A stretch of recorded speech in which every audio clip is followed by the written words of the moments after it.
आशिक रसूल, जो आशिकों के इमाम हैं, कौन? हजरत बिलाल हबशी रज़ी अल्लाह ताला अन्हु। हजरत बिलाल हबशी रज़ी अल्लाह ताला अन्हु, मौत का वक्त करीब है, मौत के बिस्तर पर हैं, और आपकी ज़ौजा मुहतरमा आपकी यह हालत देखकर गमज़दा हैं, रो रही हैं और कहती कि हाय बिलाल, तुम्हारे बगैर हम क्या करें, तुम्हारी दूरी हम किस तरह सह सकेंगे।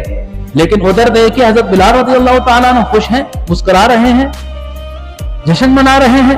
एक अजीब सी कैफियत है, परेशान है। ज़ौजा पूछती है कि हम रो रहे हैं आपकी जुदाई में और आप खुश हो रहे हैं।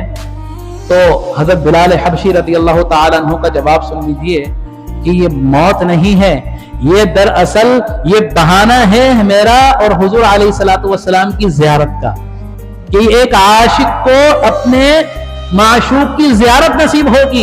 ये जो जिंदगी है, ये जिंदगी की सांसें जैसे ही टूटेंगी, मैं अपने आका दो जहां सल्लल्लाहु ताला अलैहि वसल्लम की और आपके असहाब की खिदमत में हाजिर हो जाऊंगा। ये तो मेरे लिए सआदत की बात है। तो ये थे आशिक रसूल, इस तरह सोचा करते थे। आज अगर कोई देख लीजिए कि अगर किसी को कोई बीमारी हो जाए, अगर किसी को ये पता चल जाए कि मौत का वक्त करीब है, तो उसकी जहनी कैफियत तब्दील हो जाती है, उसकी हालत तब्दील हो जाती है, वो डिप्रेशन में चला जाता है, वो अजीब अजीब बहकी बहकी बातें किया करता है। क्यों करता है?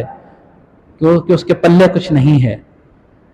वो लोग थे जिनके पास हुजूर अलैहिस्सलातु वस्सलाम की गुलामी का पट्टा था, जो हुजूर अलैहिस्सलातु वस्सलाम से सच्चा इश्क किया करते थे, और वो ऐसे आशिक थे कि मौत भी उनको बहाना लगती थी और ये दुआ करते थे कि अल्लाह तबारक व तआला ये वक्त करीब मुकम्मल हो और अपने आका दो जहां सल्लल्लाहु ताला अलैहि वसल्लम के दरबार में जाके हाजिर हो जाएं और आपको सलाम करें।